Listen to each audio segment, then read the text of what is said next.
Okay, pinangalanan na po ni President Bongbong Marcos Jr. yung mga contractors ng mga flood control projects. Magkano yun? 100 billion? This program is brought to you by Genesis Organic Spirulina, ang dekalidad na spirulina ng bayan.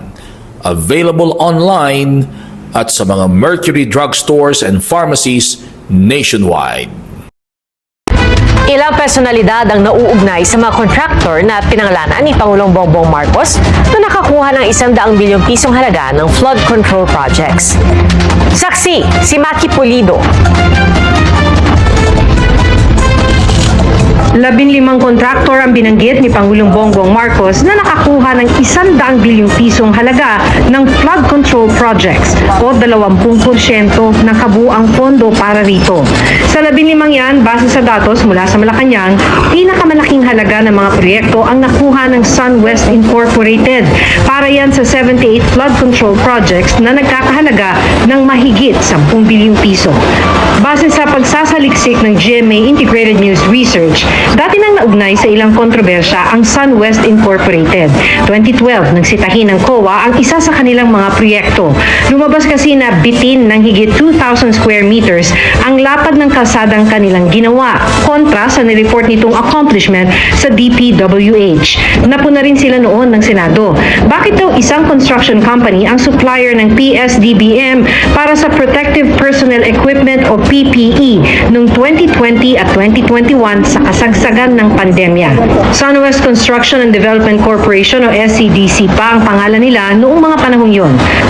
Lumabas din ang pangalan ng SCDC bilang supplier ng umano'y overpriced at outdated na laptop sa DepEd sa 2022 audit ng COA sa PSDBM.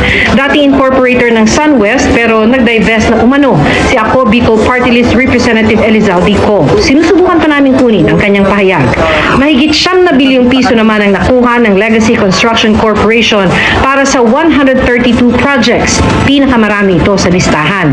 Pinuntahan namin sa Pasig City ang nakuha naming office address nito pero sinabi ng security guard na lumipat na ang Legacy bago mag-COVID pandemic noong 2020. Mahigit 7 bilyong piso naman ang nakuhang proyekto ng Alpha and Omega General Contractor and Development Corporation. Pareho ang office address ng Alpha and Omega sa St. Timothy Construction Corporation na na-awardan naman ng mahigit 7 bilyong pisong flood control project. Pero sa labas ng office address ng dalawa, St. Gerard Construction ang nakalagay na pangalan. Sa pinakahuling general information sheet ng Alpha and Omega, si Sara Diskaya ang nakalagay na residente. Nito lang nagdaang eleksyon, nakalaban siya ni Pasig City Mayor Vico Soto sa pagkaalkalde ng lungsod. Nang makapanayam noon ng GMA Integrated News ang asawa ni Sara na si Pacifico Diskaya, sinabi niyang dati silang shareholder ng St. Timothy pero nag-divest na raw sila rito. Nangupahan din daw dati sa kanilang building ang St. Timothy pero umalis na ito. Ang St. Timothy ang nag-pull out na venture partner ng Miro Systems para sa 2025 automated elections. Sinusubukan pa naming hingin ang kanilang mga pahayag. Halos 8 bilyong piso naman ang na-award sa EGB Construction Corporation. Git ng kumpanya, quadruple A status ang kanilang construction company dahil may integridad ang kanilang kumpanya. Maayos po ang aming trabaho, tumutupad po kami sa lahat ng plans and specification. Nasa listahan din ng Centerways Construction and Development Inc. na nakakuha ng mahigit 5 bilyong pisong halaga ng flood control projects. Inamin ni Senate President Cheese Escudero na kaibigan niya ang presidente nitong si Lawrence Lubiano, pero inalmahan niya ang isinama sa isang news report na si Lubiano ang pinakamalaking donor ni Escudero noong 2022 elections. Matagal ko ng kaibigan at kakilala, siya tumutulong talaga sa amin. Mula't mula pa, nung hindi pa iso to. At tubong Sorsogon talaga siya. Bagaman walang sinabi ang artikulong ginawa kong mali o masama. Yung insinuation, yung innuendo, nandun pa rin. For the record, wala akong kinalaman sa pag-identify, paggawa ng program of work, pagbid, pag-award, pagbahay, pagbayad, pag-inspeksyon ng anumang proyekto sa pamahalaan. Pagdidiin pa ni Escudero, 1% lang ng 550 billion pesos na halaga ng flood control projects ang nakuha ng Center Waste Construction. Bakit pinagtuunan ng pansin yon? Yung 1% pa talaga? Hindi yung 99%? Bakit natin hindi tingnan? Sino ba yung mga mambabatas at opisyal na gobyerno na aktual na kontraktor, aktual na may-ari nung mga kumpanya na nakakuha ng kontrata sa gobyerno? Sinusubukan ng GMA Integrated News na makuha ang panig ni Lubiano at ng Center Waste Construction. Tingin ni Escudero, bahagi ito ng umano'y demolition job sa kanya ng mga nagtutulak sa impeachment ni Vice President Sara Duterte at taga-kamara umano ang nasa likod nito. Tila nagkakatotoo na yun. Sinabi ko nito mga nagdaang linggo na merong demolition PR job na nakatuon laban sa akin at tulad ng babala na isang kapwa ko senador na ito'y gagawin upang tiyakin na maalis ako sa pwesto at nang pag-final muli daw yung impeachment ay wala na ako dito pagdating ng February 6. Sagot ni House Deputy Speaker Antipolo Representative Ronaldo Puno, Yung demolition job, siguro bangitin niya kung sino specifically para magkaayos-ayos na sila. Masama yung pagka-blanket na sinisiraan ako dito sa Kongreso. Lahat kami tinatamaan, kaibigan ko si Senator Chis. Pati ba ako nadamay na naman dyan sa akusasyon niya. hinihinga namin ng pahayag si House Speaker Martin Romualdez. Pinasisilip na ng Pangulo ang tinawag niyang disturbing na pagkaka-corner ng ilang kumpanya sa mga proyekto. Ang DPWH-NCR kumpiyansa raw na walang sabit ang kanilang flood control projects. Malaki yung improvement kasi although nagbaha sa ibang areas, mabilis yung pagbaba niya. May mga areas din naman po na dating binabaha na ngayon hindi na. Ayon kay Roland Simbula ng Center for People Empowerment in Governance o CENPEG, paborito anyang gatasan ang mga flood control project. Mahirap kasing i-monitor ito kasi precisely because they are not so visible. We can only test their effectiveness and efficiency or what is deficient about them when the flood is already there. Bagaman walang inihahalimbawa kabilang anya sa ginagawa ng iba ang pagbibigay ng campaign fund.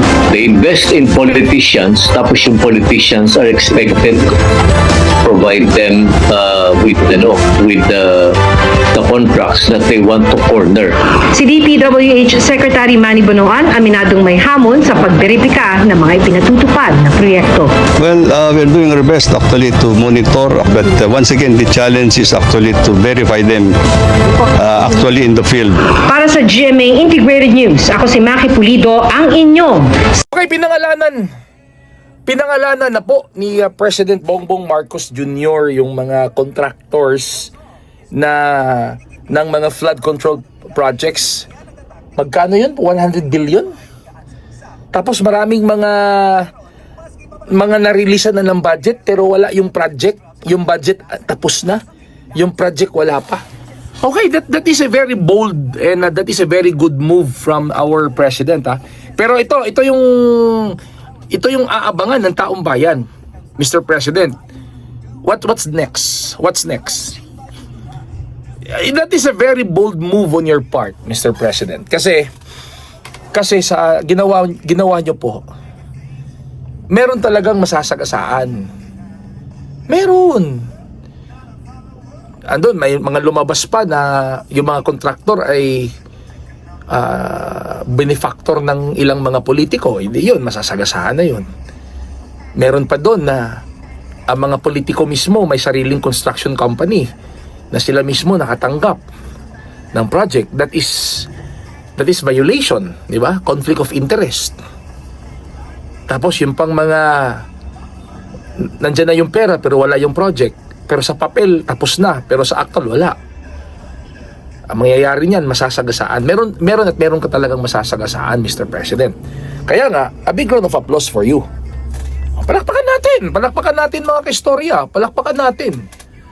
Diba, kumbaga purihin ang dapat purihin, batikusin ang dapat batikusin. And this time, itong ginawa ni President Bongbong Marcos Jr. ay kapuri-puri po. Kasi talagang pinanindigan niya yung sona niya na idadivulge niya yung mga anomalous contractor, di ba? So, sinimulan na niya ngayon. Pero ito yung tanong, ano ang ending? Baka sana makita ang gusto. Okay, ganito 'yan. Ang gusto talaga ng taong bayan, merong mananagot. Merong makakasuhan at merong makukulong. Regardless kung kaalyado mo o hindi. Kasi baka naman ito na.